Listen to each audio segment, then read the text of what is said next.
My wife cheated on me with my best friend, so I pulled no punches when exacting my revenge, which went on to ruin their lives. This dirty homewrecker and his wife Sarah have been like family to my wife and me for years. We had dinner together a few times a week and went on vacations together. I saw homewrecker as a brother, and my wife and Sarah were very close. 5 months ago, I was shocked by the discovery of an affair between my wife and homewrecker. I saw an email to her therapist saying homewrecker would join her at an upcoming session again. My mind raced. Why would homewrecker be going to her therapy sessions without my knowledge? I found other emails proving homewrecker had been going to sessions with her for about 6 weeks. I checked our phone account and discovered they had been exchanging hundreds of texts every day, peaking at nearly 500 a day by the holidays. During Thanksgiving and Christmas dinners, homewrecker and Sarah joined us. Text records showed that the entire time they were at our house, my wife and homewrecker were texting each other across the room. They did this pretty much every time the four of us hung out for months. What bothers me the most is that they did it with Sarah and me right there. I confronted my wife with the evidence, and she admitted that yes, she and homewrecker had fallen in love. She cried out, saying, "It just happened. I don't know how, but I love him, and I just don't feel anything for you anymore. I'm sorry." They had gone on a school district trip together, and something had happened in her hotel room, and things had moved quickly from there. She explained as I lay face down on the couch, unable to look at her, that they had already made plans to move out and divorce me and Sarah. While they didn't plan to move in together immediately because of the kids, they'd probably do so eventually. The meetings with the therapist were supposedly mostly for the purpose of finding a way to break this to me and Sarah as gently as possible, because they were so very concerned for our well-being. Sarah and I are fairly certain that they weren't planning on telling us about the affair at all and were simply going to discover their feelings for one another several months down the line after they'd come up with some other reason to divorce the two of us. My wife moved out 2 months ago. I was, and still am, utterly destroyed. I cry every day. I cried writing the first few paragraphs of this story just now. I worry non-stop about the impact on our kids, but I am also not exactly a shrinking violet when I feel that I've been wronged. And in this case, I was, objectively, wronged. I couldn't stand the fact that Sarah and I were the only ones wronged in this situation, so I planned out my revenge on both of them. For context, a couple of years ago, homewrecker ran for a Board of Education seat as a pretty extreme underdog. I helped him with his campaign materials and debate prep, and my wife, a well-known school district employee, this becomes important later, got the word out as best she could. Much to our surprise, he actually won in a squeaker, by just a few dozen votes. Being on the board became the center of homewrecker's world. He joined every committee that he could. This turned into the foundation of his affair with my wife, as they constantly went to school events and meetings together on evenings and weekends. Once I discovered the affair, my thoughts turned pretty quickly to revenge, and it occurred to me that an extramarital affair between a member of the Board of Education and an employee of the school district was at least bad politics, and possibly violated district policy. Making things far worse for them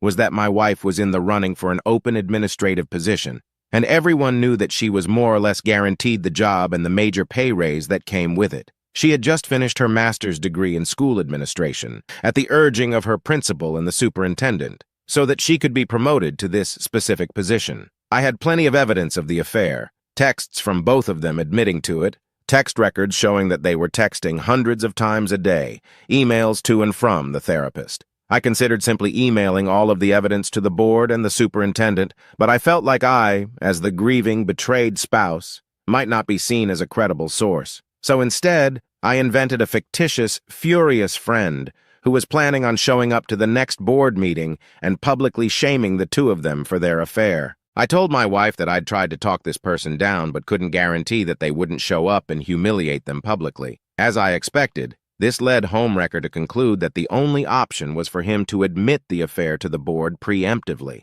The superintendent subsequently recommended that homewrecker resign, which he did. Sarah said that he was utterly humiliated and crushed and barely got out of bed for a few days afterward. Once word of the affair and homewrecker's resignation started getting around, the superintendent, a longtime friend of both my wife and homewrecker, contacted my wife and tearfully informed her that it was no longer politically appropriate for her to be promoted to an administrative position within the district. The position that had been lined up for her was later filled by an outside candidate. This sent waves of confusion and rumor throughout the district, as it was well known that my wife was getting the job. The day after she was informed that she wasn't getting the promotion, my wife and I, despite our crumbling marriage, took our son out to breakfast together on his birthday, and a parent stopped by our table to congratulate her on her new role. She said thanks, then excused herself to go cry in the bathroom for a while. I let the dust settle for a couple of weeks, and then, right before my wife moved out, let them in on my little secret. There was never a furious friend threatening to expose them in the first place. It was me. Word of all of this has gotten around our fairly small town, which Homewrecker grew up in, and where my wife has worked in for nearly 20 years. My wife refuses to talk to me about how things are at work now, but I've heard from some people I know in the district that her formerly spotless reputation has taken a major hit. Homewrecker, formerly a gregarious social presence in our neighborhood and at events and pubs in town, has completely gone underground and barely emerges to mow his lawn. He's moving out soon to a poor little townhouse, which is all he can afford due to all the child support he's going to have to pay his wife. My wife and Homewrecker claim that they plan on trying to make things work together, despite all the public humiliation. I wish them lots of luck with that. I'm sure showing their faces together in town will be a lot of fun. The good thing is the revenge I exacted didn't really affect the kids. Homewrecker has a day job. The Board of Education was his hobby and his passion, but this didn't affect his income at all. My wife has been assured that if she wants to pursue an administrative position with another district, she'll have glowing letters of recommendation from her superintendent and principal. It'll mean giving up a lot of work relationships in the process, but given the hit her reputation has taken, I'm guessing she will make that jump sooner rather than later. In the meantime, not moving to an administrative job means that she still has summers off with the kids. I should have seen the signs of her cheating sooner. I noticed she would use her phone excessively. She has a big social circle and does tend to text a lot anyway, but it was really getting over the top to the point where she was completely ignoring me and the kids. At one point in November, I asked her to agree to a no phones at the dinner table rule, which she agreed to reluctantly, but then would pout through dinner, and eventually she just started using her phone during dinner again. All that said, I was blind. Not only was the texting getting weird, but her relationship with Homewrecker was starting to make me uncomfortable. Sarah noticed it too, and agreed. We confronted them a couple of times about it directly, and they both swore up and down that it was just school stuff that they were talking about. There was nothing else going on. And for whatever reason, we believed them. Probably because the mind tends to refuse to see things that it doesn't want to see. Sarah and I have been incredibly important to each other since this all started and have certainly gotten a lot closer, but not in the way you may be thinking. This would all be so much harder to deal with if I didn't have her to lean on, and she says she feels the same way about me. We're going through basically the exact same situation with the same players after all. Homewrecker hasn't moved out yet. Once he does, we plan to go back to getting the kids together more often like they used to. It'll never be the same, of course. She already does come over with the kids from time to time, but it's just tough with Homewrecker's constant presence across the street. 3 years have passed, and it's been a bizarre few years. Well, at the time that I posted the original story, I was obviously a wreck. Things actually got significantly darker for a while after that. My ex decided to start bringing Homewrecker around our kids just a few months after she moved out, which was really hard for me to deal with. I'd never really dealt with serious depression before, but things got bad enough that my doctor more or less forced me to start on an antidepressant because I admitted to him that I was thinking about unaliving myself pretty frequently. I should mention that this next part becomes very dark. I had a very specific plan and everything I needed to do it. The one thing that gave me any kind of relief was telling myself that if life got any more unbearable, I had a way out. So yeah, things got really bad, but I'm still here, and thankfully, I don't think about that option anymore. I reluctantly decided to dip my toe into the online dating world, and after a number of short-term things that didn't pan out, I actually connected with someone.